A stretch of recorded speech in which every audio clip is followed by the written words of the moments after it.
కాంగ్రెస్ ప్రభుత్వం ఉన్న దగ్గర ఇన్స్టెబిలిటీ ఉన్నది అని చెప్పే కుట్ర ఇది.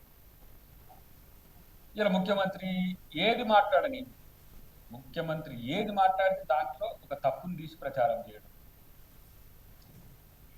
ఈ నిన్నటికి నిన్న స్కూల్స్ అంటారు, ఆ మొన్న హిట్లర్ అంటారు, ఈరోజు ఇంకోటి అంటారు. నువ్వేదైనది ఈ ప్రాపగండా స్ట్రాటజీ. ఇది నాదిగా కట్ చేసి వెనకటి పెట్టి చూసినావు అట్లా. అంటే పాకిస్తాన్ ప్రేమికుడు అని, మరి రష్యా ప్రేమికుడిని ఎవడు ఏమంటలేడు. రష్యా అని పెళ్లి కూడా చేసుకున్నట్టుంది, ఎవరంటలేరు. ఆమె కూడా క్రిస్టియన్ అనుకుంటా. సరే, ఆ రోజు కూడా నేను చెప్పిన, మరి నాకంటే మోడీ పాకిస్తాన్ ప్రేమికుడు కదా, మరి అది ఎందుకు మాట్లాడతలేరు? రష్యా పర్యటనలో ఉక్రెయిన్ మీదుగా ప్రోటోకాల్లో లేకుండా పాకిస్తాన్ వచ్చి నవాజ్ షరీఫ్ వాళ్ళ మమ్మీ కాళ్ళు మొక్కి వాళ్ళ మనవరాలు బర్త్డేలో పాల్గొని బిర్యానీ వచ్చిండు మరి మోదీ. మరి మోదీ కంటే పాకిస్తాన్ ప్రేమికుడు ఎవడు అనుకున్నాడా? మరి ఎందుకంటే లేడు పవన్ కళ్యాణ్?